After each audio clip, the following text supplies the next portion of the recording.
El mexicano. Capítulo 1. Nadie estaba al tanto de su historia, especialmente aquellos de la Junta. Era su pequeño enigma, su gran héroe nacional, y a su manera se esforzaba tanto en la Revolución Mexicana como ellos. Les tomó tiempo darle reconocimiento, ya que no era del agrado de nadie en la Junta. El día que llegó por primera vez a sus abarrotadas y bulliciosas oficinas, todos desconfiaron, pensando que podía ser un espía, uno de los agentes comprados por el servicio secreto de Díaz.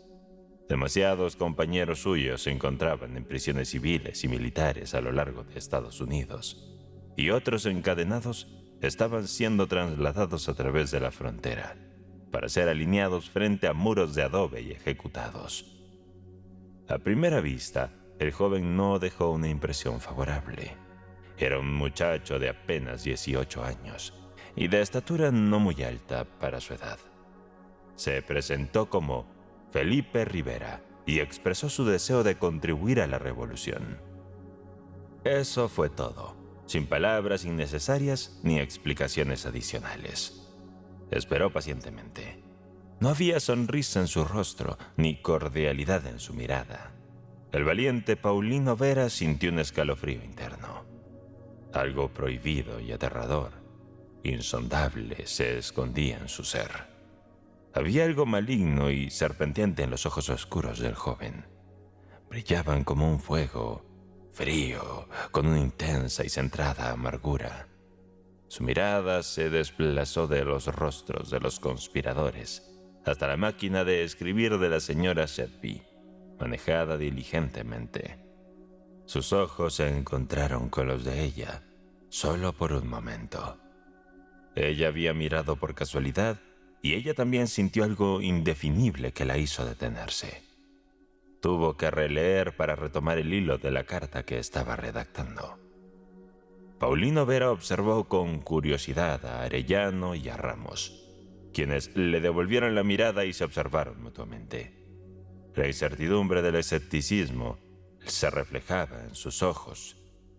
Ese joven delgado era el desconocido, envuelto en toda la amenaza de lo desconocido. Era inidentificable, algo que superaba el entendimiento de los revolucionarios comunes y honestos, cuyo odio hacia Díaz y su tiranía, a fin de cuentas, era simplemente el de patriotas ordinarios. Aquí había algo más, algo que no lograban descifrar. Pero Vera, siempre el más impulsivo, el primero en actuar, tomó la iniciativa. «Está bien», dijo con frialdad. «Afirma que deseas colaborar con la revolución. Deja tu abrigo. Cuélgalo allí. Te mostraré. Ven, ¿dónde están los cubos y los trapos? El piso está sucio. Comenzarás limpiándolo, así como los pisos de las demás habitaciones. Hay que limpiar los escupideros, después las ventanas». «¿Es en nombre de la revolución?», interrogó el joven. «Por la revolución», confirmó Vera. Rivera los observó con una mirada de sospecha helada, para luego comenzar a despojarse de su abrigo. «De acuerdo», expresó, y con eso nada más. Día tras día se presentaba a sus labores. Barría, lavaba, limpiaba. Vaciaba las cenizas de las estufas, cargaba el carbón y la leña y prendía el fuego antes de que el más madrugador de ellos llegara a su escritorio. «¿Puedo quedarme a dormir aquí?», planteó en una ocasión. Claro, así que de eso se trataba. El alcance de Díaz haciéndose evidente. Permanecer en las instalaciones de la Junta significaba tener acceso a sus secretos, a las listas de nombres, a las direcciones de los aliados en territorio mexicano. Su solicitud fue rechazada y Rivera nunca volvió a mencionarlo. Dormía en un lugar desconocido y se alimentaba quién sabe dónde y cómo. En una ocasión Arellano le ofreció un par de dólares. Rivera rehusó el dinero con un gesto. Cuando Vera se le acercó intentando convencerlo, él dijo: «Contribuyo a la revolución». Se requiere financiamiento para impulsar una revolución contemporánea, y la Junta siempre enfrentaba presiones económicas. Sus integrantes pasaban hambre y se esforzaban en sus tareas. Ningún día era suficientemente largo, y aún así hubo momentos en el que el destino de la revolución parecía depender de la escasez o disponibilidad de unos pocos dólares. En una ocasión, la primera vez cuando el alquiler del local estaba atrasado por 2 meses y el propietario amenazaba con desalojarlos, fue Felipe Rivera, el joven que limpiaba con su trapeador y vestía ropa vieja y desgastada, quien colocó $60 en oro sobre el escritorio de May Sedby. Surgieron otras necesidades similares. 300 cartas escritas apresuradamente en las máquinas de escribir. Solicitudes de apoyo, llamados a la acción por parte de sindicatos organizados, peticiones de cobertura equitativa a los editores de periódico, quejas sobre el trato injusto a los revolucionarios en los tribunales estadounidenses. Quedaban sin enviar por falta de estampillas. El reloj de Vera había desaparecido, aquel viejo reloj de oro que había pertenecido a su padre. También se había esfumado la sencilla pulsera de oro del dedo anular de May Sedby. La situación era crítica. Ramos y Arellano se mesaban los largos bigotes, angustiados. Las cartas tenían que ser enviadas y la oficina de correos no ofrecía crédito para la compra de sellos. Fue entonces cuando Rivera se colocó su sombrero y salió. Al volver depositó 1000 estampillas de 2 centavos en el escritorio de May Sedby. «Me pregunto si será el dinero maldito de Díaz», comentó Vera con los demás. Ellos levantaron las cejas, indecisos, y Felipe Rivera, el limpiador al servicio de la revolución, siguió proporcionando oro y plata para las necesidades de la Junta según fuera necesario. Sin embargo, aún se resistían a tomarle afecto. No lo conocían realmente, sus maneras eran diferentes, no compartía detalles personales, se mostraba reservado ante cualquier pregunta. A pesar de su juventud, nunca se atrevieron a interrogarlo. «Quizás sea un alma grande y solitaria. No sé, realmente no lo sé», expresó Arellano con desazón. «No es de este mundo», opinó Ramos. «Su espíritu ha sido devastado», agregó May Sedby. «Le han extirpado la alegría y la luz, y es como si estuviera muerto, pero a la vez está terriblemente vivo». «Ha vivido un infierno», reflexionó Vera. Nadie podría tener esa expresión sin haber vivido un infierno, y aún es apenas un joven. Pero no podían sentir simpatía por él. Nunca hablaba, nunca interrogaba, nunca proponía. Solo escuchaba, inerte, casi como muerto, excepto por sus ojos, que ardían fríamente mientras discutían apasionadamente sobre la revolución. De rostro en rostro, de orador en orador, sus ojos se desplazaban, perforantes como agujas de hielo incandescentes, desconcertantes y alarmantes. «No es un espía», confesó Vera a May Sedby. «Es un patriota, el más grande de todos nosotros. Lo sé, lo siento, en mi corazón y en mi mente. Pero a él no le entiendo en absoluto». «Es de mal genio», comentó May Sedby. «Lo sé», admitió Vera con un estremecimiento. «Me ha mirado con esos ojos suyos. No expresan amor, amenazan. Son feroces como los de un tigre. Sé que si traicionara la causa me asesinaría. Carece de compasión. Es implacable como el acero, agudo y gélido como el hielo. Es como la luz de la luna en una noche invernal, cuando un hombre se congela hasta morir en la cumbre de una montaña solitaria. No temo a Díaz ni a sus asesinos, pero a este joven sí. Te lo digo sinceramente, me da miedo. Es la personificación de la muerte».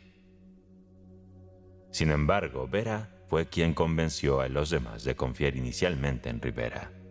La comunicación entre Los Ángeles y Baja California se había interrumpido.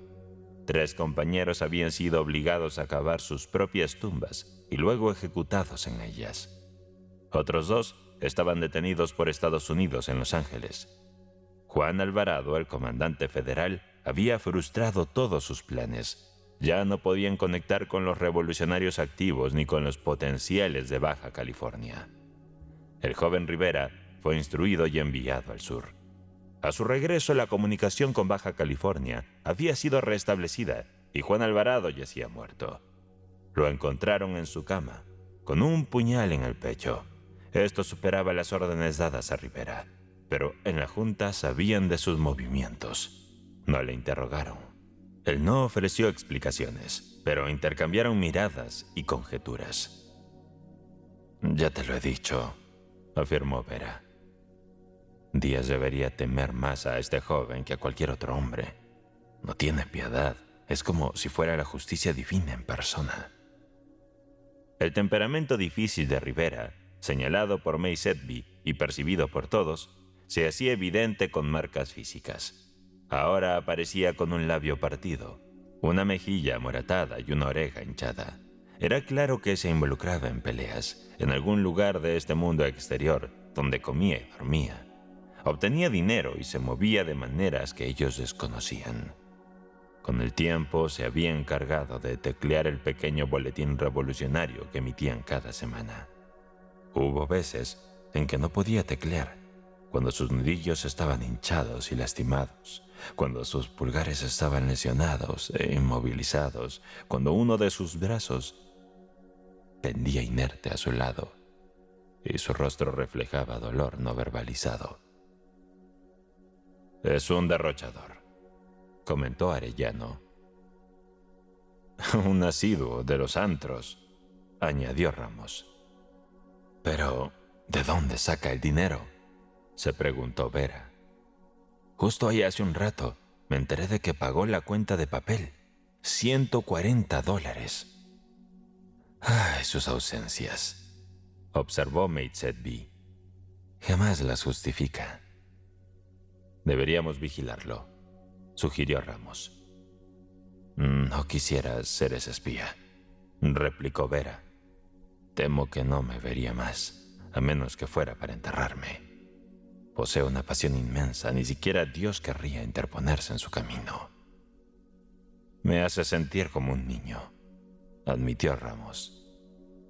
«Para mí, él representa la fuerza bruta. Él es el primigenio, el lobo salvaje, la víbora que ataca, el ciempiés venenoso», explicó Arellano.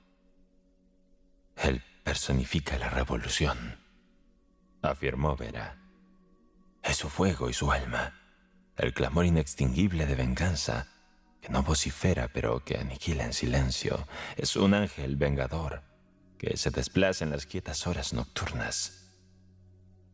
«Podría llorar por él», expresó May Sedby. «No tiene nada, desprecia a todos. A nosotros nos soporta porque somos la vía para su objetivo. Está solo, completamente solo». Su voz se rompió en un semisollozo y sus ojos se nublaron. Los hábitos y las rutinas de Rivera eran realmente enigmáticos. Había periódicos en los que desaparecía por una semana. En una ocasión se ausentó durante un mes. Estos episodios siempre culminaban con su regreso, cuando, sin previo aviso ni explicaciones, colocaba monedas de oro sobre el escritorio de May Sedby. Otras veces, durante días y semanas, permanecía todo el tiempo junto a la Junta.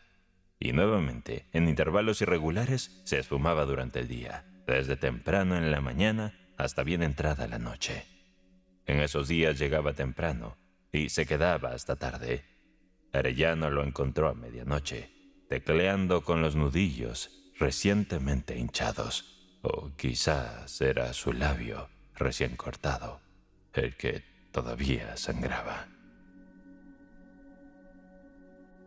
Capítulo 2. Se aproximaba el punto crítico. El futuro de la revolución dependía de la Junta, y la Junta enfrentaba dificultades.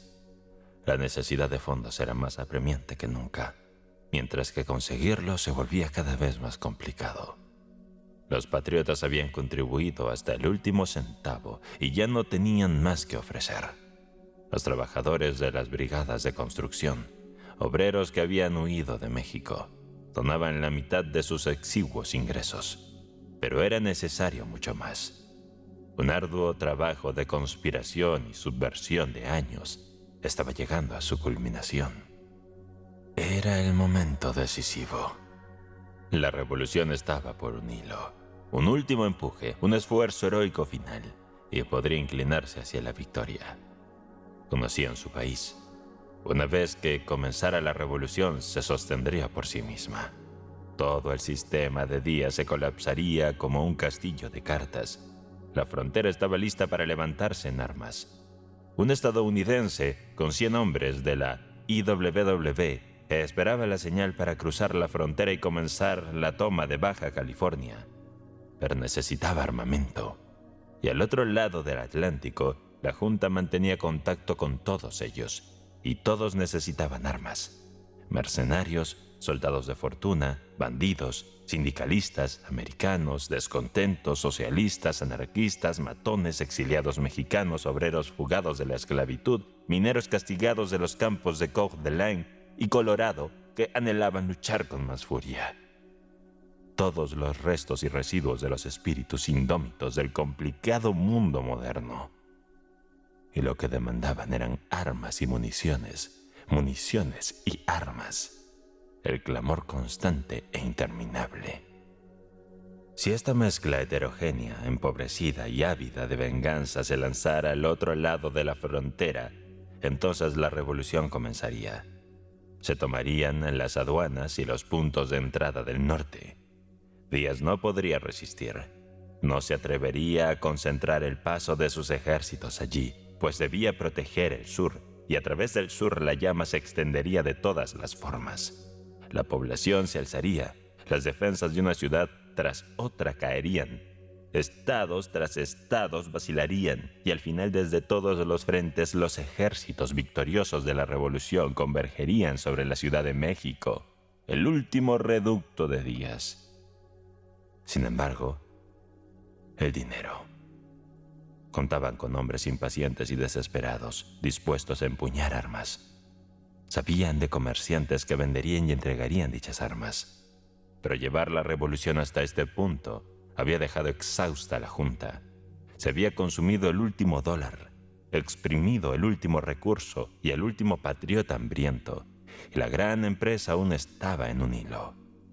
Armas y municiones. Era necesario equipar a los batallones desaliñados. ¿Pero cómo? Ramos se quejaba de sus propiedades confiscadas. Arellano lamentaba el derroche de su juventud.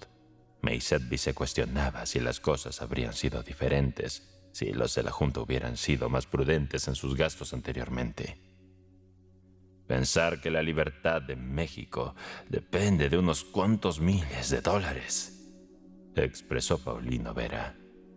La desesperación era evidente en su rostro. José Amarillo, su última esperanza, un converso reciente que había prometido fondos, fue capturado en su hacienda de Chihuahua y ejecutado contra el muro de su propio establo.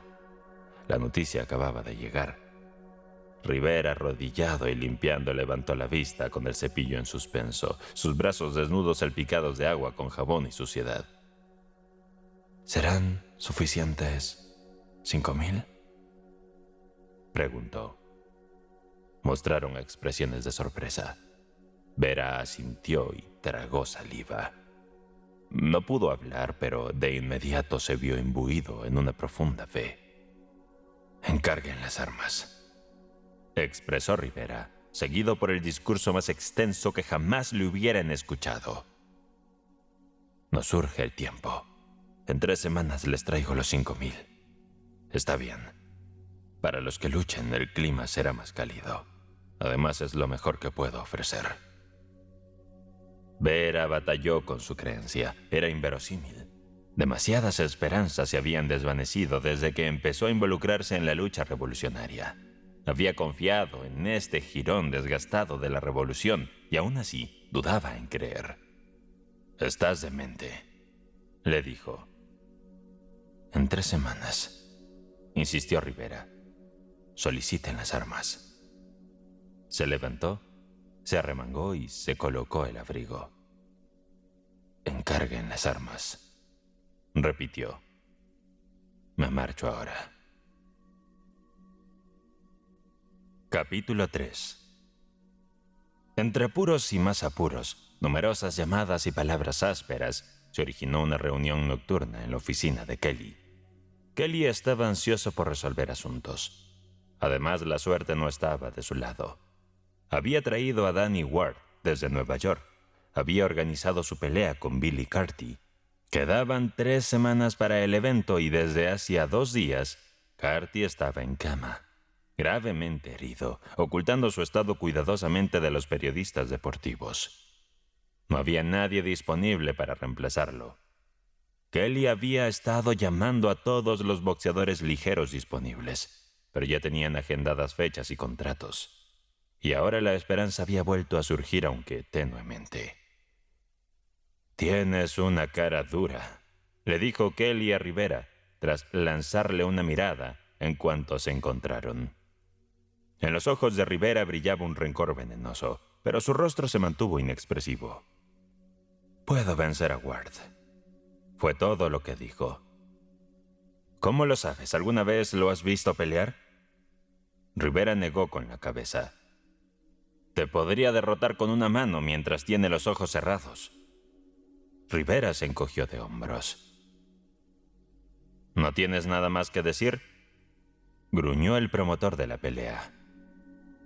«Puedo vencerlo». «¿Con quién has peleado?», exigió Michael Kelly. Michael era el hermano del promotor y dirigía las salas de billar Yellowstone, donde obtenía buenas ganancias de las apuestas en las peleas. Rivera le devolvió una mirada amarga y sin palabras. El secretario del promotor, un joven con pinta de deportista, soltó una mueca audible. «Bueno, ya sabes quién es Roberts», cortó el silencio tenso Kelly. «Debería estar aquí. Lo he llamado. Siéntate y espera, aunque por como te ves no pareces tener ninguna oportunidad. No puedo decepcionar al público con una pelea de baja calidad. Los asientos de primera fila se venden a $15, ya sabes». Cuando Roberts llegó era claro que estaba algo ebrio. Era un hombre alto y delgado, de movimientos laxos, y tanto su caminar como su hablar eran lentos y arrastrados. Kelly fue directo al punto. «Escucha, Roberts. Has estado alardeando de haber encontrado a este chiquillo mexicano. ¿Sabes que Carty se lesionó el brazo? Bueno, este pequeño insolente tuvo la osadía de venir hoy a decir que tomará el lugar de Carty. ¿Qué opinas?» «Está bien, Kelly», respondió Roberts lentamente. «Puede dar una batalla». «Supongo que ahora dirás que puede vencer a Ward», lanzó Kelly el sarcasmo. Roberts reflexionó con seriedad. No diré eso. Ward es un gran puntaje, un estratega en el ring. Pero no va a despachar a Rivera rápidamente. Conozco a Rivera. Nadie le saca fácilmente del apuro. No le veo ningún punto débil. Y es un peleador ambidiestro. Puede lanzar golpes letales desde cualquier ángulo. Eso no viene al caso. ¿Qué tipo de espectáculo puede ofrecer? ¿Tiene años de experiencia preparando y entrenando peleadores? Respeto tu criterio. ¿Puede darle al público una buena competencia por dinero? Por supuesto que sí. Y además pondrá a Ward en aprietos. No conoces a ese muchacho. Yo sí. Fui yo quien lo descubrió. No tiene punto débil. Es un diablo. Es un prodigio. Si alguien pregunta, hará que Ward tenga que esforzarse con una presentación de nivel local que hará que el resto se esfuerce. No digo que vaya a vencer a Ward, pero ofrecerá tal espectáculo que todos sabrán que es un rival digno. Está bien. Kelly se giró hacia su secretario. Llama a Ward. Le advertí que viniera si pensaba que valía la pena. Está cruzando el Yellowstone, haciendo alarde y siendo popular. Kelly se dirigió al entrenador. ¿Quieres algo de beber? Roberts tomó un sorbo de su highball y empezó a relatar. Nunca te comenté cómo encontré al pequeño bribón. Fue hace un par de años. Apareció en el gimnasio. Estaba preparando a Brain para su pelea contra Delane. Brain es despiadado, no tiene ni un ápice de compasión. Había destrozado a su sparring de manera brutal y no podía encontrar a nadie dispuesto a entrenar con él. Y vi a este chico mexicano rondando. Se veía hambriento y yo estaba desesperado, así que lo agarré. Le puse guantes y lo metí al ring. Era más duro que el cuero, pero débil. Y no sabía absolutamente nada de boxeo. Brain lo destrozó, pero resistió 2 asaltos miserables antes de desmayarse. El hambre, eso fue todo. Destrozado, no lo habrías reconocido. Le di $50 y una comida. Deberías haber visto cómo devoraba la comida. No había comido en días, pero el día siguiente estaba allí de nuevo, adolorido pero listo para otra sesión a cambio de comida. Y con el tiempo mejoró. Es un luchador natural y muy resistente. No tiene sentimientos. Es como un bloque de hielo y nunca ha dicho más de 10 palabras seguidas desde que lo conozco. Corta leña y hace su trabajo. Lo he visto, comentó la secretaria. Ha trabajado duro para ti. Todos los grandes pequeños lo han probado, respondió Roberts. He aprendido de ellos. He visto algunos contra los que podía haber ganado, pero su corazón no estaba en ello. Creo que nunca le gustó realmente el boxeo. Siempre dio esa impresión. En los últimos meses se ha enfrentado a varios en los circuitos menores, comentó Kelly. Es verdad, pero no sé qué le pasó. De repente, como si hubiera entrado un nuevo espíritu, salió disparado y derrotó a todos los contrincantes locales. Parece que quería el dinero y ha conseguido algo, aunque su vestimenta no lo demuestre. Es un tipo raro. Nadie sabe qué hace, nadie tiene idea de cómo ocupa su tiempo. Incluso cuando trabaja se esfuma la mayor parte del día en cuanto termina. A veces desaparece por semanas, pero rechaza los consejos. Hay una fortuna esperando al que logre manejarlo, solo que él no está dispuesto a considerarlo. Y ya verás cómo se aferra al dinero cuando es hora de negociar. En ese momento llegó Danny Ward. Su entrada fue un evento. Su manager y su entrenador lo acompañaban, y llegó lleno de carisma, buen humor y un aura de victoria. Los saludos se cruzaban, las bromas iban y venían, siempre con una sonrisa y una risa para todos. Pero era su manera de ser, y solo parcialmente sincera. Era un excelente actor, y había hecho de su carisma una herramienta muy efectiva en el mundo. Sin embargo, en el fondo, era el luchador y el empresario calculador y frío. Lo demás era solo una fachada. Los que lo conocían o hacían negocios con él decían que, en asuntos serios, era Danny quien realmente importaba. Estaba siempre presente en las negociaciones, y algunos decían que su representante no era más que un títere, la voz de Dan. Rivera mostraba un contraste marcado, con sangre indígena además de española corriendo por sus venas. Se sentó en un rincón, callado, inmóvil. Solo sus ojos negros se movían de un rostro a otro, observando y registrando todo. Así que este es el chico, dijo Danny evaluando a su potencial oponente. ¿Qué tal, viejo? Los ojos de Rivera destallaron con veneno, pero no se mostró signo alguno de reconocimiento. No simpatizaba con los extranjeros, pero esta en particular le provocaba un odio instantáneo, algo poco común incluso para él. Vaya, protestó Danny burlonamente al promotor. No me dirás que voy a pelear contra un sordomudo. Tras la risa general, lanzó otra burla. Parece que Los Ángeles están en decadencia si esto es lo mejor que puedes ofrecer. ¿De qué guardería lo has sacado? Es un buen luchador, Danny. Créeme. Intervino Roberts en su defensa. No es tan sencillo como parece. Y ya hemos vendido la mitad de las entradas, imploró Kelly. Tendrás que aceptarlo, Danny. Es lo mejor que podemos conseguir. Danny lanzó otra mirada despectiva hacia Rivera y suspiró. Supongo que tendré que ir con cuidado. Esperemos que al menos no se desmorone. Roberts hizo una mueca. Es mejor que andes con ojo, advirtió el representante de Dan. No hay que subestimar y recibir una sorpresa de este desconocido. Oh, seré cuidadoso. Tranquilo. Sonrió Dan. Empezaré suave y lo manejaré por el bien del espectáculo. ¿Qué te parece si hacemos 15 asaltos? ¿Kelly? Y después, a descansar para él. Está bien, respondió. Siempre que parezca real. Entonces, vamos a ello.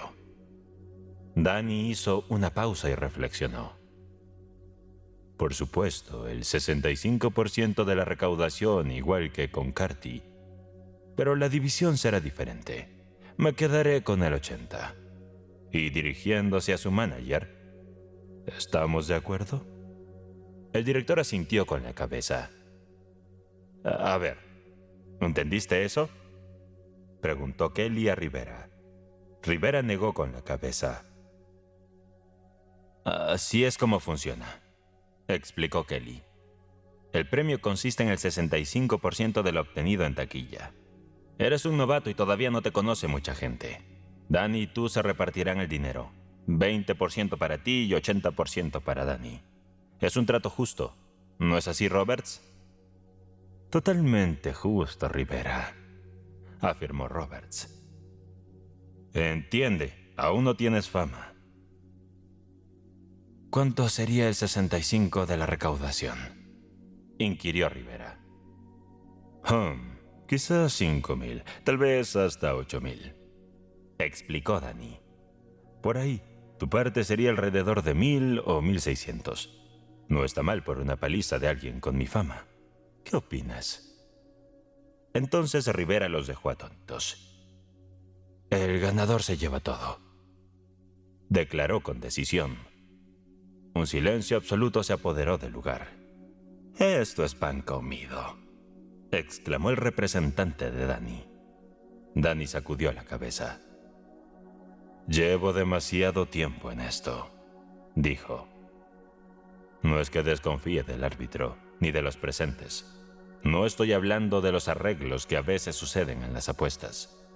Pero lo que sí digo es que sería un mal negocio para un luchador como yo apostarlo todo. Prefiero algo seguro. Nunca se sabe. A lo mejor me lesiono el brazo, ¿no? O si alguien me droga. Agitó la cabeza solemnemente. Gane o pierde el 80 para mí. ¿Qué dices, mexicano? Rivera negó nuevamente con la cabeza. Danny estalló. Pasó directamente al asunto. Por Dios, maldito Chrysler.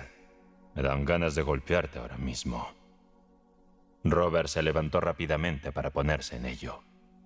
El ganador se lleva todo, repitió Rivera con frialdad.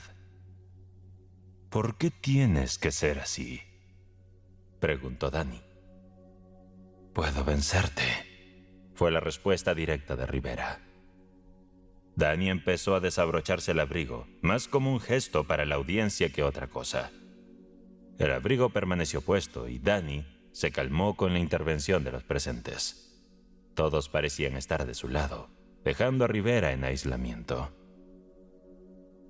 Mira, pequeño ingenuo, continuó Kelly. No eres nadie. Conocemos tus hazañas recientes derrotando a luchadores locales de poca monta.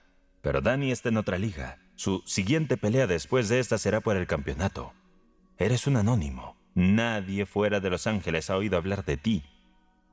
Lo harán, replicó Rivera con un encogimiento de hombros. Después de esta pelea. ¿Realmente crees que puedes vencerme?, desafió Dan. Rivera asintió con confianza. Oh, por favor, sé razonable, rogó Kelly. Piensa en la publicidad que esto te dará. Quiero el dinero, insistió Rivera. No podrías vencerme ni en 1.000.000 de años, afirmó Dan. Entonces, ¿por qué dudas?, contraatacó Rivera. Si es dinero fácil, ¿por qué no ir a por él? Lo haré, por Dios que sí, exclamó Danny con firmeza. Te daré una lección en el ring, muchacho, por desafiarme así. Escribe eso, Kelly, que el ganador se lo lleve todo. Que lo publiquen en las páginas deportivas. Diles que hay un resentimiento. Voy a enseñarle una lección a este novato. Kelly estaba tomando nota cuando Danny lo detuvo. Espera. Se giró hacia Rivera. ¿Cuánto pesas? El peso oficial, respondió Rivera. No en tus sueños, novato. Si el ganador se lleva todo, el pesaje será a las 10 de la mañana. ¿Y el ganador se lo llevará todo?, reiteró Rivera. Danny asintió. La decisión estaba tomada. Entraría al ring en la plenitud de su forma. Pesaje a las 10, confirmó Rivera. La pluma de la secretaria continuó su labor. Son 5 libras, lamentó Roberts a Rivera. Has concedido demasiado. Ahí mismo has perdido la pelea. Danny te derrotará sin duda. Estará tan fuerte como un toro. Eres un tonto. No tienes más oportunidades que una gota de rocío en el infierno. La respuesta de Rivera fue una mirada de desdén calculado. Incluso a ese extranjero lo despreciaba. Y ese extranjero había resultado ser el más blanco de todos. Capítulo 4. Rivera ingresó al ring, casi sin ser notado. Solo un tímido y esparcido aplauso lo recibió. El público no tenía fe en él. Era visto como un cordero llevado al sacrificio por el imponente Danny. Además, los espectadores estaban desilusionados. Esperaban una emocionante pelea entre Danny Ward y Billy Carty, y en cambio, se encontraban con este inexperto novato. Esta desaprobación también se reflejaba en las apuestas, con cuotas de 2 e incluso 3-1 a favor de Dan. El dinero apostado por el público reflejaba dónde estaba su esperanza y su apoyo. El mexicano se sentó en su esquina y esperó. Los minutos transcurrían lento. Danny lo estaba haciendo esperar a propósito. Era una estrategia vieja, pero efectiva, especialmente contra novatos. La espera solía asustarlos, enfrentándolos a sus propios temores y a un público indiferente y fumador. Sin embargo, esta vez la estrategia falló. Roberts tenía razón. Rivera no se desmoronaba fácilmente. A pesar de estar más finamente sintonizado y ser más sensitivo que cualquier otro, no tenía este tipo de nerviosismo. La atmósfera de derrota predeterminada en su propia esquina no lo afectó. Sus entrenadores eran extranjeros y desconocidos para él, personas desechadas por el mundo del boxeo, sin honor ni competencia, y sentían el frío de la derrota convencidos de que estaban en el lado perdedor. Ahora tienes que ser cuidadoso, le aconsejó Spider Haggerty. Spider era su principal segundo. Haz que dure tanto como puedas. Son las instrucciones de Kelly. Si no lo logras, los periódicos dirán que es otra pelea callejera y esto le dará otra mala imagen al boxeo en Los Ángeles. Ese panorama no era para nada alentador, pero Rivera no le prestó atención. Desdeñaba el boxeo profesional, el juego detestable de los extranjeros que despreciaba. Solo se había involucrado en él, trabajando como sparring en los gimnasios, porque estaba desesperadamente hambriento. El hecho de que estuviera excepcionalmente capacitado para el boxeo no significaba nada para él. Lo odiaba profundamente. No había peleado por dinero hasta que se unió a la Junta, y el dinero le había llegado fácilmente. No era el primero en tener éxito en una profesión que despreciaba. No necesitaba analizarlo, simplemente sabía que tenía que ganar esta pelea. No podía haber otro desenlace. Detrás de él había fuerzas más profundas de las que la multitud presente podría imaginar. Danny Ward peleaba por dinero y por las comodidades que éste le brindaría. Pero lo que motivaba a Rivera eran visiones ardientes y terribles, que incluso sentado solo en su esquina del ring, esperando a su astuto oponente, podía ver tan claramente como si las estuviera viviendo. Vio las fábricas con muros blancos y el poder del agua en Río Blanco. Vio a los 6,000 obreros, famélicos y demacrados, y a los niños de 7 y 8 años trabajando jornadas extenuantes por 10 centavos al día. Vio a los fantasmas caminantes, a los trabajadores de las tintorerías con sus rostros espantosos, recordando cómo su padre describía esos lugares como agujeros de suicidio, donde un año de trabajo significaba la muerte. Recordó el pequeño patio, a su madre cocinando y quejándose de las tareas domésticas rudimentarias mientras encontraba tiempo para mimarlo y amarlo. Y recordó a su padre, un hombre de gran estatura, bigote prominente y pecho amplio, amable más allá de cualquier medida, que amaba a todos y aún así tenía el amor de sobra para la madre y el pequeño niño jugando en el rincón del patio.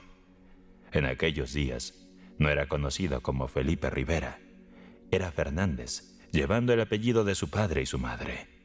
A él le llamaban Juan. Más tarde cambió su nombre por sí mismo, al darse cuenta de que el apellido Fernández era detestado por los prefectos de policía, los caciques políticos y los guardias rurales. El imponente y robusto Joaquín Fernández ocupaba un papel destacado en los recuerdos de Rivera. En aquel entonces no había comprendido del todo, pero ahora lo veía claro. Podía visualizar a su padre trabajando en la pequeña imprenta o escribiendo apresuradamente líneas interminables en su caótico escritorio. Y recordaba esas extrañas tardes cuando, en la oscuridad, como si estuvieran cometiendo un delito, los trabajadores se reunían con su padre y hablaban durante horas, mientras él, aún niño, yacía en el rincón no siempre dormido. Desde lejos podía escuchar a Spider Haggerty dándole instrucciones. Nada de caerse al principio, aguanta y gana tu dinero. Habían transcurrido 10 minutos y seguía sentado en su esquina, sin señales de Danny, quien claramente estaba llevando el engaño hasta el extremo. Pero las visiones en la memoria de Rivera seguían ardiendo. La huelga, o más bien, el cierre patronal, ya que los trabajadores de Río Blanco se habían solidarizado con los huelguistas de Puebla. El hambre, las expediciones a los cerros en busca de bayas, raíces y hierbas que todos consumían y que causaban dolor y retorcijones en sus estómagos.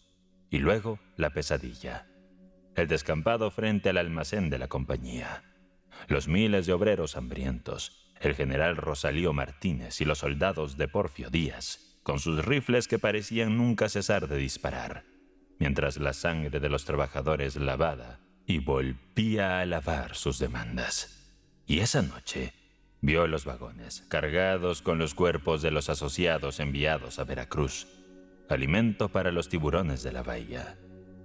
De nuevo se arrastraba sobre las horribles pilas, buscando y finalmente encontrando despojados y destrozados a su padre y a su madre.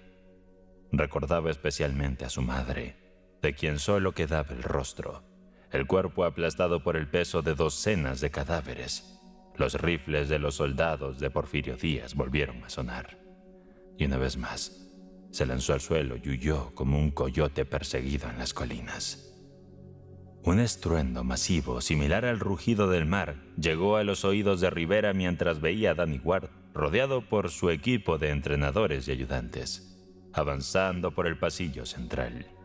El público se emocionaba por el héroe favorito, destinado a ganar. Todos aclamaban, todos estaban de su lado. Incluso los segundos de Rivera se contagiaron de entusiasmo cuando Danny se deslizó ágilmente entre las cuerdas para entrar al ring. Su rostro se iluminaba con una constante sucesión de sonrisas. Cuando Danny sonreía, lo hacía con todo su ser, marcando incluso las líneas de expresión alrededor de sus ojos y el brillo mismo de su mirada. Nunca se había visto un luchador tan afable. Su presencia era una continua promesa de buen ánimo y camaradería. Saludaba, bromeaba y reía con amigos a través de las cuerdas. A aquellos más alejados, incapaces de contener su admiración, le llamaban a voces: «¡Oh, Danny!». se desató una cálida ovación de afecto que se prolongó por 5 minutos. Rivera era como si no existiera para la multitud. El semblante abultado de Spider Lagarty se acercó al suyo. «No te intimides», le aconsejó. «Y recuerda lo que hemos dicho. Tienes que resistir, no te dejes caer. Si lo haces, recibiremos órdenes de golpearte en el vestuario. ¿Entiendes? Solo pelea». La multitud comenzó a aplaudir. Danny cruzó el ring hacia él. Se inclinó, tomó la mano derecha de Rivera en la suya y la estrechó con una efusividad espontánea. El rostro sonriente de Danny estaba ahora muy cerca del de él. La audiencia aplaudió estruendosamente este gesto de fair play por parte de Danny. Era un saludo hacia su oponente lleno de fraternidad. Los labios de Danny se movieron, y aunque la audiencia interpretó las palabras no escuchadas como gestos de un deportista generoso, solo Rivera escuchó lo que realmente dijo en voz baja. «Pequeña rata mexicana», murmuró Danny entre dientes, manteniendo su sonrisa radiante. «Te voy a aplastar». Rivera no reaccionó. No se levantó ni respondió. Solo lo miró con odio. «¡Ponte de pie, perro!», alguien gritó desde detrás de las cuerdas. El público, desaprobando este comportamiento antideportivo, abucheó al hombre, pero Rivera se mantuvo inalterable. Un nuevo aplauso estalló para Danny al regresar a su lado del ring. La multitud exclamó admiración cuando Danny se desvistió, revelando un físico impecable, marcado por la flexibilidad, la salud y la fuerza. Su piel era sorprendentemente blanca y suave, y en él residía una gracia innata, una resistencia sin igual y una potencia demostrada en incontables enfrentamientos. Sus fotografías adornaban las páginas de todas las revistas de culturismo. Hubo un murmullo de desconcierto cuando Spider Haggerty despojó a Rivera de su camiseta. Su cuerpo parecía más delgado, menos imponente. Tenía músculos, sí, pero no los lucía con el orgullo de su adversario.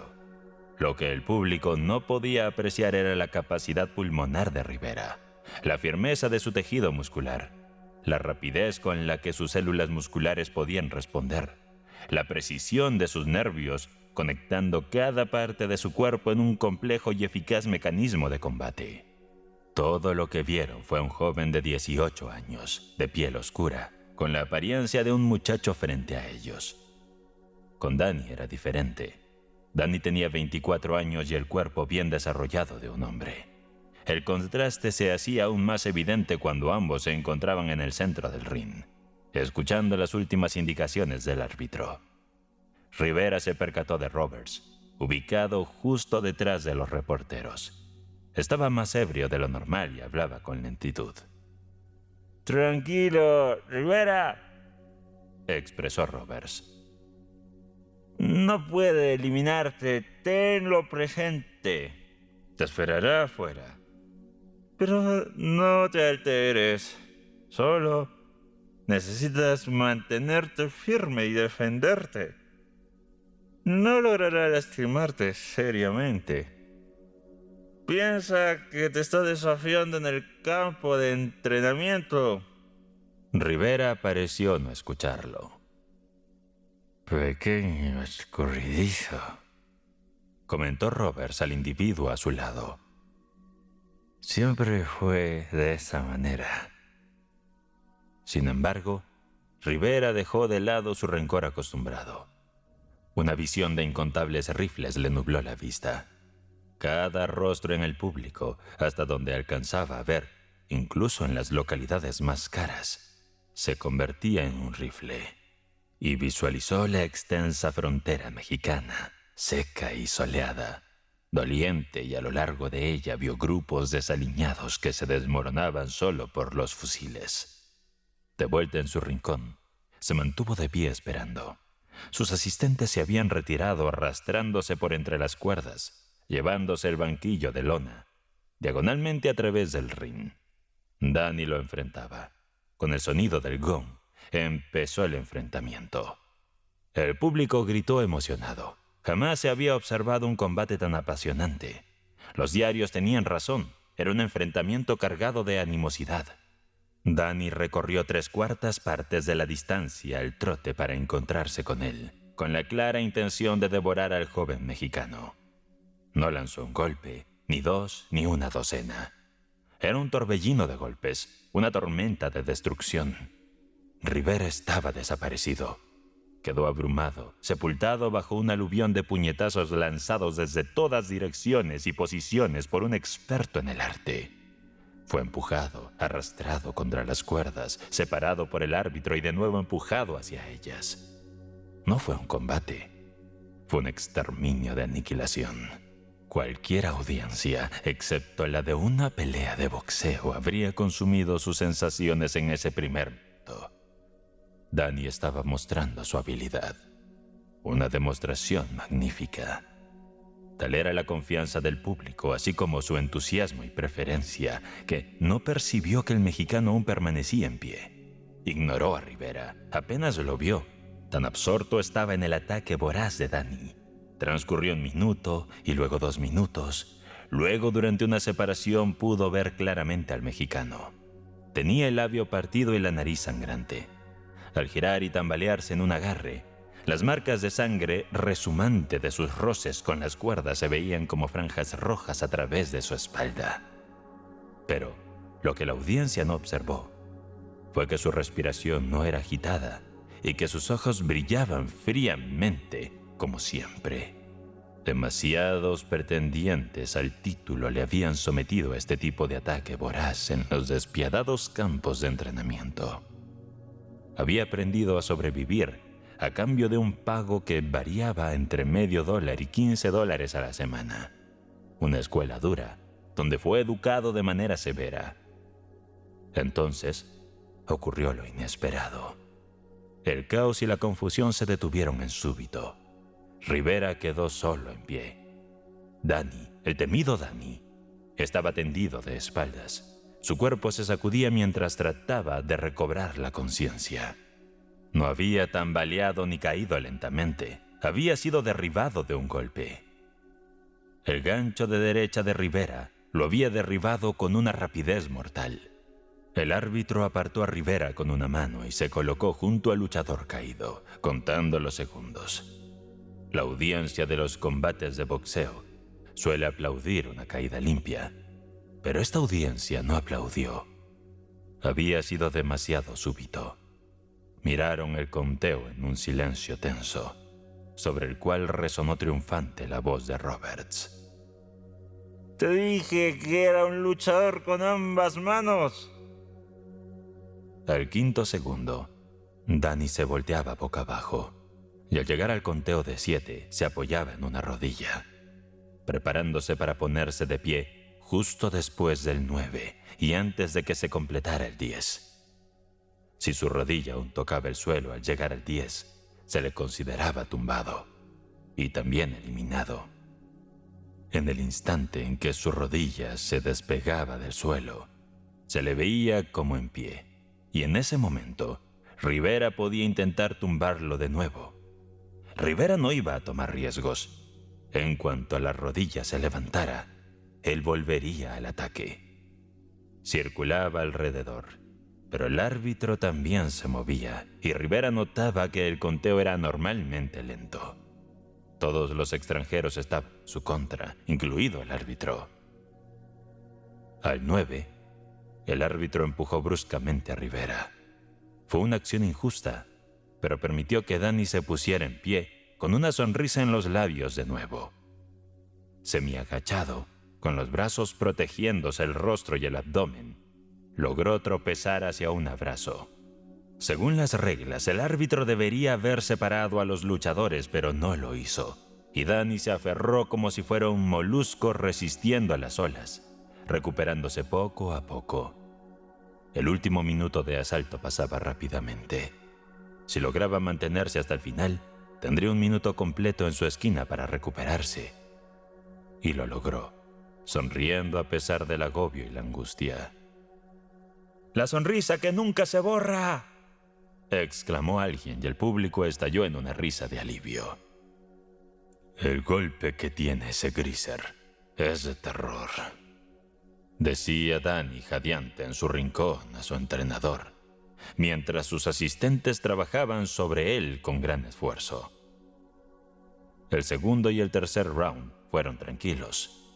Danny, un estratega astuto y experimentado del cuadrilátero, se mantuvo firme, bloqueó y resistió, enfocándose en recuperarse del impactante golpe recibido en el primer asalto. Para el cuarto round, volvió a ser el mismo.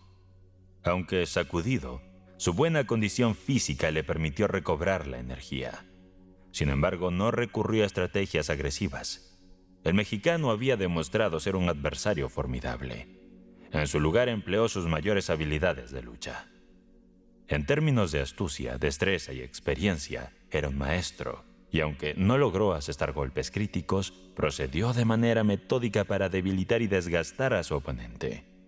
Logró conectar 3 golpes por cada uno de Rivera, pero eran golpes para castigar, no para finalizar. La efectividad residía en la acumulación de estos impactos.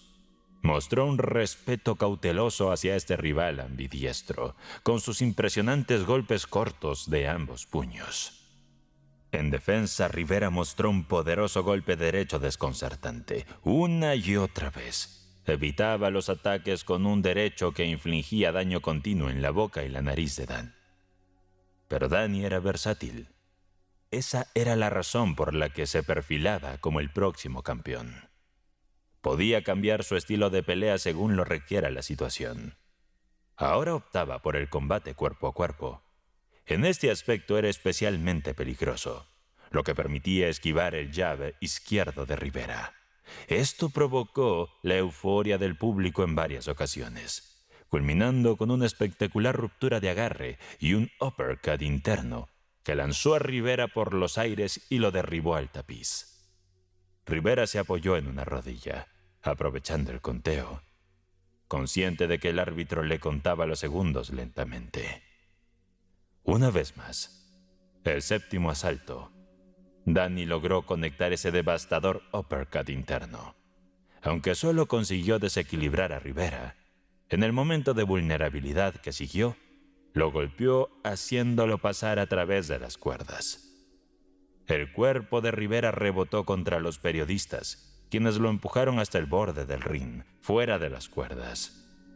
Dentro del ring, tras las cuerdas por las que debía agacharse para reingresar, Dan esperaba.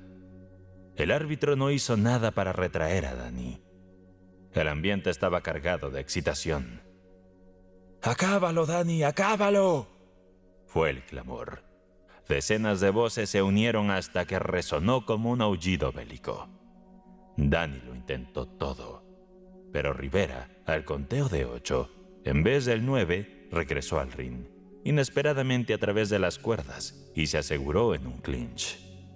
En ese momento, el árbitro actuó, separándolos para que Danny pudiera golpearlo, brindándole todas las ventajas posibles de una manera injusta. Pero Rivera sobrevivió, y el aturdimiento se disipó de su mente. Todo se unificaba.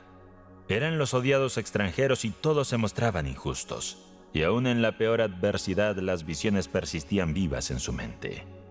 Largas líneas de ferrocarriles atravesando desiertos abrasadores, policías y alguaciles estadounidenses, prisiones y celdas, vagabundos junto a tanques de agua. Todo el desgarrador panorama de su odisea desde Río Blanco y la huelga. Y resplandeciente y gloriosa contempló la gran revolución roja arrasando su tierra. Las armas estaban ante él. Cada rostro enemigo era un rifle. Luchaba por las armas. Él era las armas. Él era la revolución. Luchaba por todo México. La audiencia comenzó a mostrar su frustración hacia Rivera. ¿Por qué no se rendía ante la golpiza que estaba recibiendo? Era evidente que iba a ser derrotado, pero ¿por qué persistía tanto? Solo unos pocos se interesaban por él y representaban esa fracción pequeña y segura del público que se arriesgaba en las apuestas. Aunque pensaban que Danny ganaría, habían apostado por el mexicano con cuotas de 4-10 y 1-3. Existían dudas sobre cuántos rounds resistiría Rivera. Las apuestas audaces habían surgido en primera fila. dudando de que pudiera soportar 7 asaltos, o incluso 6. Los que habían ganado con estas apuestas, ahora que su inversión había dado frutos, se sumaban al apoyo del favorito.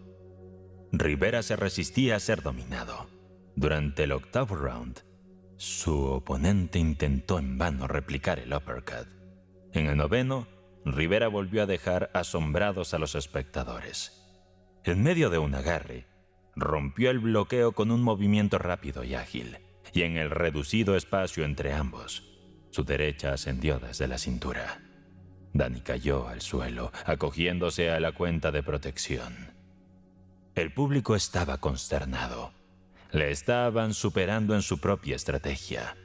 Su famoso golpe de derecha había sido contrarrestado. Rivera no trató de golpearlo nuevamente cuando se puso de pie al 9. El árbitro impedía abiertamente tal acción, aunque se mostró inflexible cuando la situación se revirtió y fue Rivera quien necesitaba levantarse. En 2 ocasiones durante el 10º round, Rivera ejecutó un uppercut derecho desde la cintura hasta la barbilla de su rival. Danny se mostraba desesperado. Aunque siempre sonreía, retomó sus ataques con voracidad. Sin importar cuánto se movía, no lograba herir a Rivera, quien, en medio del caos y la confusión, lo derribó 3 veces consecutivas. Danny ya no se recuperaba tan rápidamente, y para el 11º round estaba en muy mal estado. Sin embargo, desde ese momento hasta el 14º, ofreció la mejor actuación de su carrera. Se defendió y bloqueó, combatió con calma y se esforzó por acumular energía. Además, luchó tan sucio como solo un boxeador exitoso sabe hacerlo. Utilizó todas las tretas posibles, golpeando durante los clinches como si fuera por accidente, atrapando el guante de Rivera entre su brazo y cuerpo y colocando su propio guante sobre la boca de Rivera para dificultar su respiración. Frecuentemente durante los clinches y a través de sus labios cortados y sonrientes, murmuraba insultos horribles al oído de Rivera. Todos, desde el árbitro hasta los espectadores, apoyaban a Danny y lo asistían, conscientes de su plan. Superado por este desconocido lleno de sorpresas, apostaba todo a un solo golpe. Se expuso al castigo, buscó, amagó y desplegó técnicas en busca de un hueco que le permitiera lanzar un golpe con todas sus fuerzas para cambiar el rumbo del combate. Tal como otro luchador superior había hecho. Podía conectar un derechazo y un izquierdazo al plexo solar y a la mandíbula. Era capaz de hacerlo, dado que era renombrado por la potencia de su golpe, la cual mantenía mientras lograse estar de pie. El equipo de Rivera apenas mostraba preocupación por él durante los intervalos. Sus toallas eran más un espectáculo que una ayuda para sus dificultades para respirar. Spider Haggerty le daba consejos, pero Rivera sabía que eran inútiles. Todos parecían estar en su contra, rodeado de traición. En el 14º round, volvió a derribar a Danny y se quedó descansando con las manos caídas a los costados, mientras el árbitro realizaba la cuenta. En el rincón opuesto, Rivera notó algo sospechoso. Vio a Michael Kelly acercarse a Roberts, inclinarse y susurrarle algo. Con oídos afinados en el desierto, Rivera captó fragmentos de la conversación. Ansiaba escuchar más, y cuando su rival se levantó, maniobró la pelea hacia un abrazo contra las cuerdas. Preciso hacerlo. Alcanzó a escuchar Rivera a Michael, mientras Roberts aprobaba con la cabeza. Danny tiene que ganar. Estoy en riesgo de perder una fortuna. Tengo mucho dinero en juego, el mío. Si resiste hasta el 15º, estaré en bancarrota. ¡Haz algo! Desde ese momento, Rivera no tuvo más alucinaciones. Estaban tratando de arreglar la pelea. Una vez más tumbó a Danny y se quedó tranquilo, con las manos apoyadas en su cinturón. Robert se puso de pie. Eso lo calmó. Regresa a tu esquina. Lo dijo con autoridad, como tantas veces se lo había dicho a Rivera en los campamentos de entrenamiento. Pero Rivera lo miró con desprecio y esperó a que Danny se levantara. Ya en su esquina, durante el minuto de descanso, Kelly, el promotor, se acercó y le habló a Rivera. «Abandona, maldita sea», murmuró con voz baja y rasposa. «Tienes que caerte, Rivera. Quédate de mi lado y construiré tu futuro. Te dejaré vencer a Danny la próxima vez, pero este es el momento de caer». Rivera mostró con su mirada que había escuchado, pero no dio ninguna señal de acuerdo o desacuerdo. «¿Por qué no hablas?», demandó con ira. «De todos modos perderás», añadió Haggerty. «El árbitro te descalificará. Haz caso a Kelly, cae». «Cae, muchacho», rogaba Kelly, «y te apoyaré por el campeonato». Rivera no respondió. «Lo haré, por Dios que sí, así que ayúdame, muchacho». Al oírse el gong, Rivera percibió algo a punto de suceder. La audiencia no tenía idea. Lo que fuera, estaba en el ring con él y muy cerca. Danny parecía haber vuelto a su confianza anterior. La seguridad con la que avanzaba intimidó a Rivera. Un engaño estaba por desplegarse. Danny avanzó hacia él, pero Rivera evitó el encuentro. Se retiró y se mantuvo a distancia. Lo que Danny buscaba era un clinch. De alguna manera era esencial para su estrategia. Rivera retrocedió y giró consciente de que, eventualmente, el clinch y el engaño ocurrirían. Desesperado, optó por provocarlo. Fingió entrar en el clinch en el próximo ataque de Danny. Sin embargo, en el último momento, justo cuando sus cuerpos deberían haberse encontrado, Rivera se retiró ágilmente. Y justo entonces, desde la esquina de Danny, surgió un grito de foul. Rivera los había burlado. El árbitro vaciló. La sentencia que dudaba en pronunciar nunca se dijo, porque desde la multitud, una voz aguda de niño exclamó: «¡Bien hecho!». Danny profirió insultos hacia Rivera y lo persiguió, mientras Rivera se movía esquivando. Además, Rivera decidió abstenerse de golpear al cuerpo. Con eso eliminó la mitad de sus oportunidades de victoria, pero estaba consciente de que, si iba a ganar, sería con la pelea que le quedaba. A la menor provocación, sería penalizado. Danny arrojó la precaución por la ventana. Por 2 rounds atacó al muchacho que rehuía el combate directo. Rivera fue golpeado repetidamente. Soportó golpes por montones para esquivar el peligroso clinch. Durante este último esfuerzo supremo de Danny, el público se puso de pie eufórico. No entendían lo que sucedía. Todo lo que veían era que su favorito estaba adelante después de todo. «¿Por qué no peleas?», demandó enfurecido a Rivera. «Cobarde, eres un cobarde. Defiéndete, maldición. Defiéndete. Acábame, Danny. Acábame. Seguro que puedes acabarme». En toda la casa, Rivera era el único que mantenía la calma. Por naturaleza y por su herencia era el de los más apasionados. Sin embargo, había soportado tensiones tan extremas que el fervor colectivo de 10,000 voces elevándose ola tras ola no era más que la suave brisa de un atardecer estival para su mente. Durante el 17º round, Danny continuó con su intento de remontar. Bajo un impacto severo, Rivera colapsó y retrocedió. Sus manos cayeron inútiles mientras se tambaleaba hacia atrás. Danny vio su momento. El joven estaba a su disposición. Pero Rivera, en un astuto engaño, lo tomó por sorpresa y conectó un golpe directo en la boca. Danny cayó. Al levantarse, Rivera lo tumbó con un derechazo al cuello y la mandíbula. Lo hizo 3 veces más. No había manera de que el árbitro pudiese declarar una falta. «Oh, Bill, Bill», imploraba Kelly al árbitro. «No puedo», se lamentaba el oficial. «No me deja opción». Danny, golpeado pero valiente, insistía en levantarse.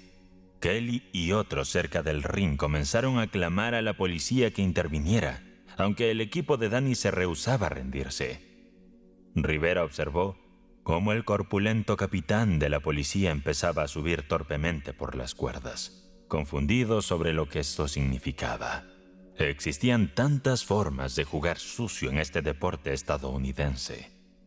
Danny, aún de pie, se balanceaba débil e indefenso frente a él. El árbitro y el capitán se acercaban a Rivera cuando éste lanzó el golpe final. No fue necesario detener el combate, porque Danny no se levantó. «¡Cuenta!», exigía Rivera con voz ronca al árbitro. Y al finalizar el conteo, el equipo de Danny lo recogió y lo llevó a su esquina. «¿Quién es el ganador?», preguntaba Rivera. De mala gana, el árbitro tomó su mano enguantada y la alzó victoriosa. Rivera no recibió felicitaciones. Se dirigió a su esquina, donde su equipo aún no había preparado su asiento. Se recostó contra las cuerdas y proyectó su resentimiento, exponiéndolo sobre sí mismo y hacia afuera, abarcando a los 10,000 espectadores. Sus rodillas temblaban y lloraba de agotamiento. Ante él, los rostros despreciados oscilaban de un lado a otro, sumiéndolo en el mareo de la náusea. Fue entonces cuando recordó las armas. Las armas seguían siendo suyas. La revolución podía seguir adelante. Canibalismo en los vagones del tren. Lois, en mi viaje hacia el oeste, luego de cambiar de vagón en Terre Haute, Indiana, un señor de aspecto tranquilo y bondadoso de unos 45 años, o quizás unos 50, llegó a una de las estaciones de paso y se sentó a mi lado. Estuvimos charlando amigablemente sobre varios temas durante aproximadamente 1 hora, y me pareció muy inteligente y entretenido. Cuando supo que yo era de Washington, comenzó de inmediato a hacerme preguntas sobre diversos personajes públicos y sobre los asuntos del Congreso. Enseguida me di cuenta de que estaba conversando con alguien que conocía a la perfección los estresijos de la vida política de la capital, incluso los modos, maneras y costumbres de los senadores y representantes en las cámaras del gobierno nacional. De repente, 2 hombres se detuvieron cerca de nosotros por un momento, y uno le dijo al otro: «Harris, si haces eso por mí nunca te olvidaré, muchacho». Los ojos de mi nuevo compañero se iluminaron agradablemente. Pensé que esas palabras habían tocado un recuerdo feliz. Luego su rostro se volvió pensativo, casi sombrío. Se volteó hacia mí y me dijo: «Permíteme que te cuente una historia. Permíteme exponerte un capítulo secreto de mi vida. Un capítulo al que nunca me he referido desde que ocurrieron los hechos. Escucha pacientemente y prométeme que no me interrumpirás».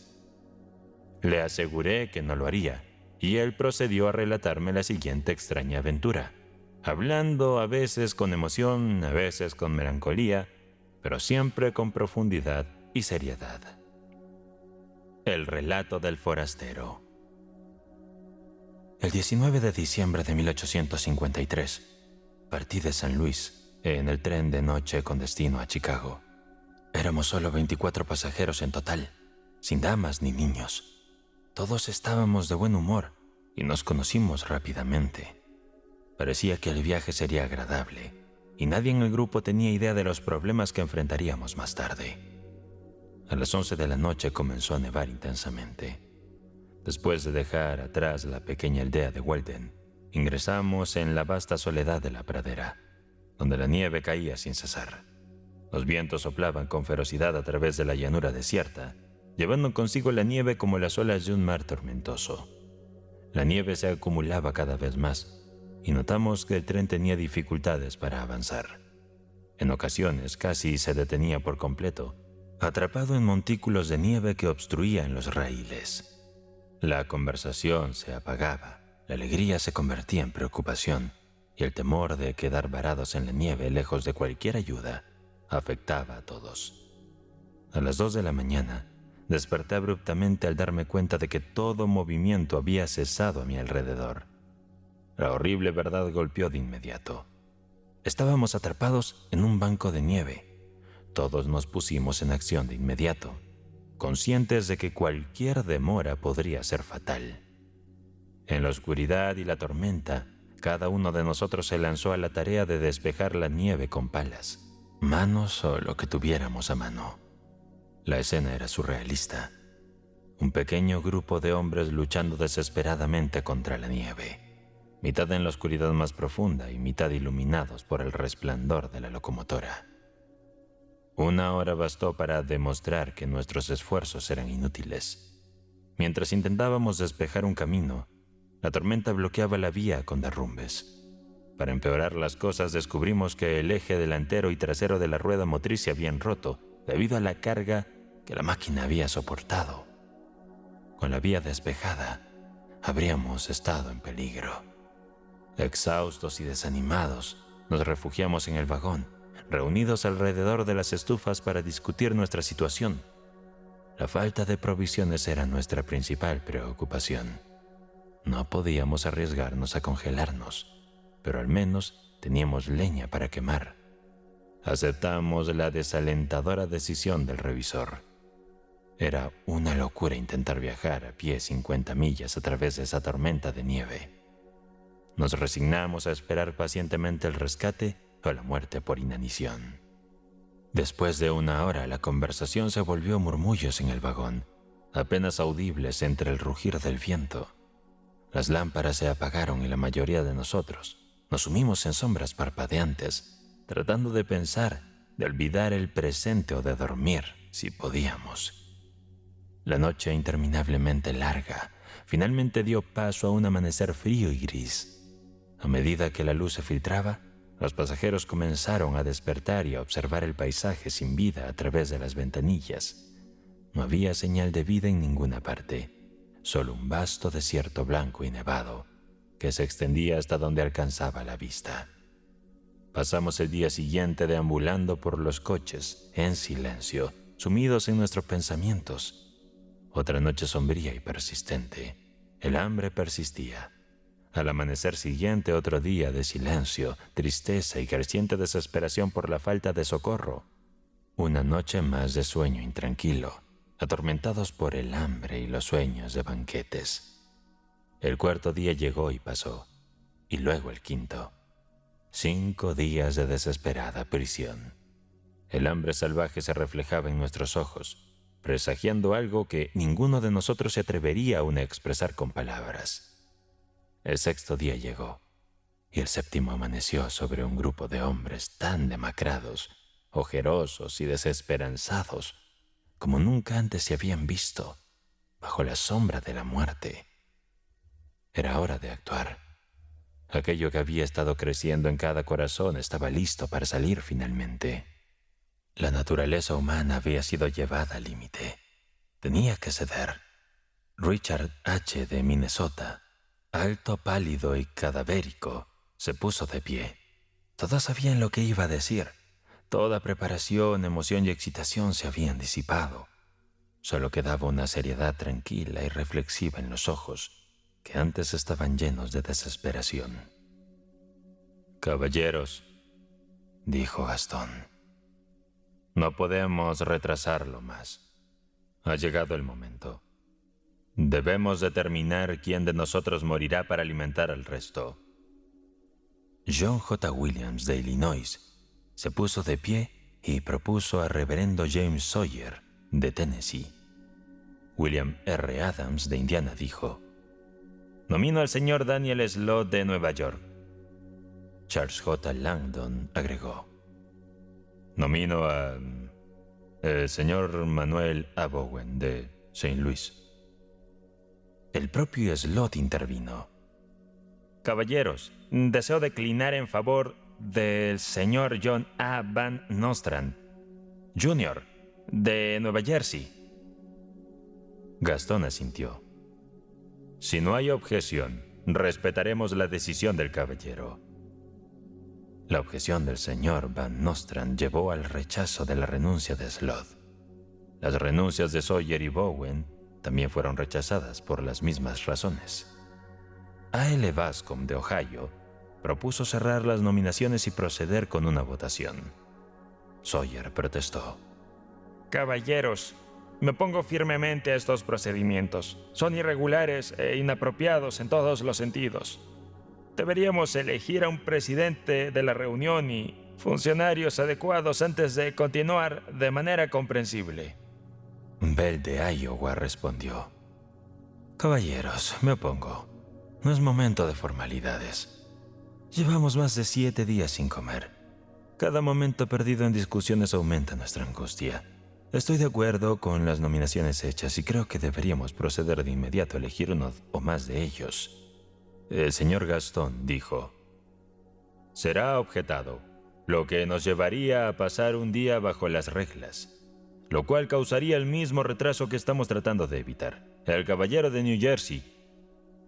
El señor Van Nostrand dijo: señores, soy un extraño entre ustedes. No busqué la distinción que me ha conferido y siento una delicadeza. El señor Morgan, de Alabama, interrumpiendo, dijo: propongo volver a la pregunta anterior.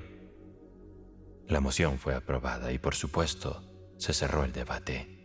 Se aprobó la moción para elegir a los funcionarios y, en virtud de ella, el señor Gaston fue elegido presidente, el señor Blake secretario, los señores Holcomb, Dyer y Baldwin, un comité de nominaciones, y el señor R. Howland, proveedor, para asistir al comité en sus elecciones. Se hizo un receso de media hora y se procedió a un pequeño caucus. El sonido del martillo, la reunión se reanudó y el comité informó a favor de los señores George Ferguson de Kentucky, Lucien Herman de Luisiana y W. Messick de Colorado como candidatos. El informe fue aceptado. El señor Rogers de Missouri dijo: señor presidente, dado que el informe está debidamente presentado ante la Cámara, propongo enmendarlo sustituyendo el nombre del señor Herman por el señor Lucius Harris, de St. Louis, a quien todos conocemos bien y honorablemente.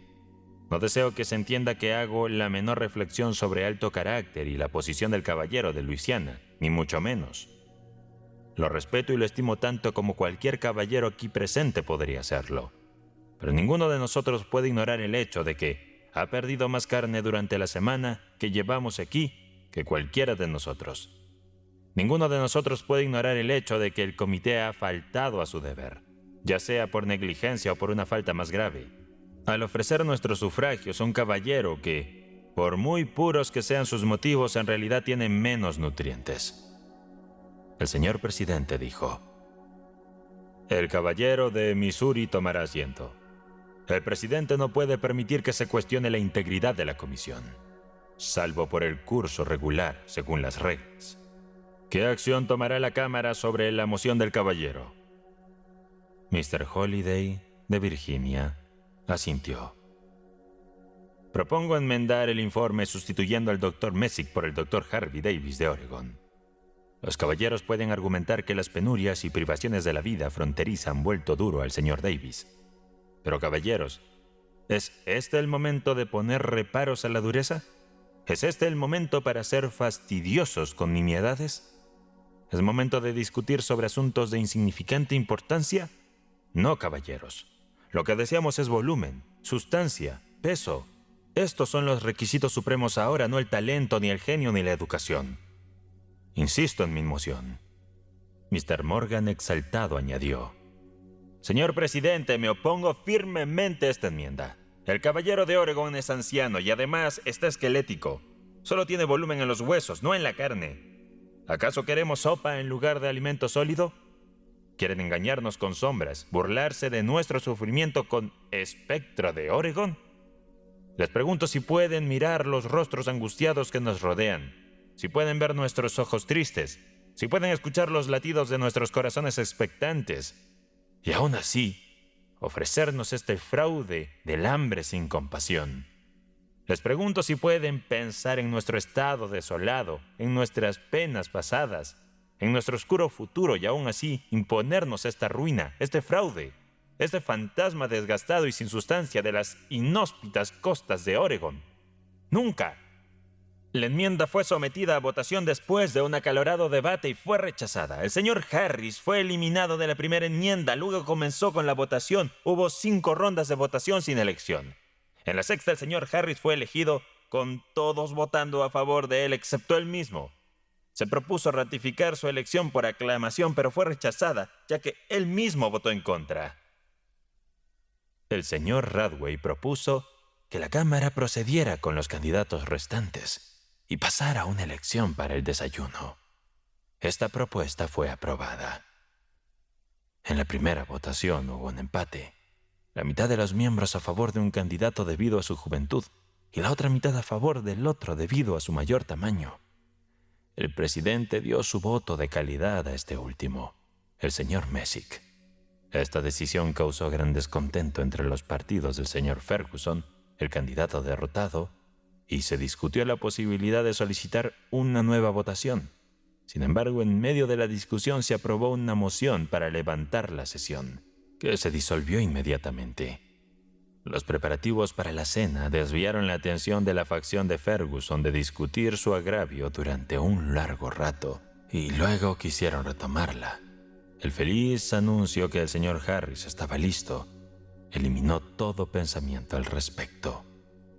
Improvisamos mesas, utilizando los respaldos de los asientos de los coches, y nos sentamos con el corazón lleno de gratitud por la mejor cena que había bendecido nuestra visión durante 7 torturadores días. ¿Cómo habíamos cambiado de lo que éramos unas pocas horas antes? Miseria sin esperanza, ojos tristes, hambre, ansiedad febril, desesperación. Entonces agradecimiento, serenidad, alegría, demasiado profunda para expresarla ahora. Sé que esa fue la hora más alegre de mi azorosa vida.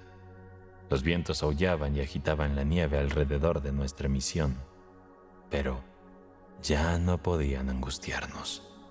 Me agradaba Harris. Tal vez podía haberlo hecho mejor, pero me atrevo a decir que ningún hombre me ha agradado más que Harris, ni me ha proporcionado un grado de satisfacción tan grande.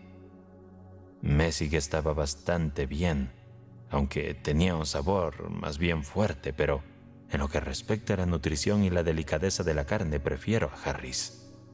Messick tenía sus aspectos positivos, no intentaré negarlo, ni quiero hacerlo, pero no era más adecuado para el desayuno que una momia, señor, ni un poco.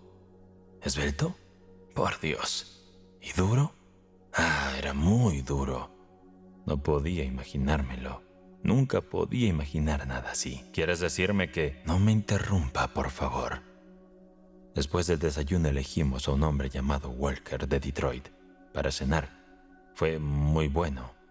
Se lo escribí a su esposa después. Era digno de todo elogio. Siempre recordaré a Walker. Era un poco extraño, pero muy bueno.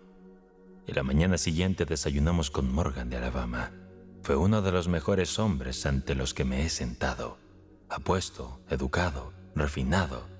Hablaba varios idiomas con fluidez. Un perfecto caballero. Para cenar tuvimos a ese patriarca de Oregon. Y era un fraude, no cabe duda. Viejo, desaliñado, duro. Nadie puede imaginarse la realidad. Al final dije, señores, pueden hacer lo que quieran, pero yo esperaré a otras elecciones. Y Grimes de Illinois dijo, caballeros, yo también esperaré. Cuando elijan a un hombre que tenga algo que recomendarles, estaré encantado de volver a unirme a ustedes. Pronto se hizo evidente que había un descontento general con Davis de Oregon, y así, para preservar la buena voluntad que había prevalecido tan agradablemente desde que tuvimos a Harris, se convocó una elección, y el resultado fue Baker de Georgia. Estuvo espléndido. Bueno, después de eso tuvimos a Doolittle, a Hawkins y a McElroy. Hubo algunas quejas acerca de McElroy porque era inusualmente bajo y delgado. A Penrod, a 2 Smiths, a Bailey. Bailey tenía una pierna de madera, lo que era una clara pérdida, pero por lo demás era bueno. A un muchacho indio, a un organillero y a un caballero llamado Buckminster, un pobre vagabundo que no era bueno como compañía y que no servía para el desayuno. Nos alegramos de haberlo elegido antes de que llegara el relevo. ¿Y así llegó al fin el bendito alivio? Sí, llegó una mañana brillante y soleada, justo después de las elecciones. John Murphy fue elegido y nunca hubo uno mejor. Estoy dispuesto a atestiguarlo. Pero John Murphy volvió a casa con nosotros en el tren que vino a socorrernos y vivió para casarse con la viuda Harris. Viuda de nuestra primera elección. Se casó con ella y es feliz y respetado y próspero todavía. Fue como una novela, señor. Fue como un romance. Esta es mi parada, señor. Debo despedirme de usted. En cualquier momento que usted pueda hacer conveniente quedarse 1 o 2 días conmigo, estaré encantado de tenerlo. Usted me agrada, señor. He concebido un afecto por usted. Podría gustarme tanto como el propio Harris, señor. Buenos días, señor, y buen viaje. Se había ido. Nunca me sentí tan aturdido, tan angustiado, tan desconcertado en mi vida, pero en el fondo me alegraba de que se hubiera ido. A pesar de su dulzura de trato y de su voz suave, me estremecía cada vez que dirigía su mirada hambrienta hacia mí. Y cuando supe que había conseguido su peligroso afecto y que casi estaba a la altura del difunto Harris en su estima, mi corazón se paralizó. Me sentí desconcertado hasta lo inconcebible. No dudaba de su palabra, no podía poner en duda ni un punto de una declaración tan marcada por la seriedad de la verdad como la suya. Pero sus terribles detalles me dominaban, sumían mis pensamientos en una confusión sin remedio. Vi que el revisor me miraba. Le pregunté, ¿quién es ese hombre? Fue miembro del Congreso una vez, y bueno, pero quedó atrapado en una ventisca de nieve en los coches y parece que murió de hambre. Se congeló y se congeló tanto, y se agotó por falta de algo de comer, que estuvo enfermo, y fuera de sí 2 o 3 meses después. Ahora está bien, solo que es un monomaníaco, y cuando se pone con ese viejo tema, no para hasta que se ha comido todo el vagón lleno de gente del que habla. Ya habría acabado con la multitud, solo que tenía que salir de aquí. Tiene sus nombres tan claros como ABC.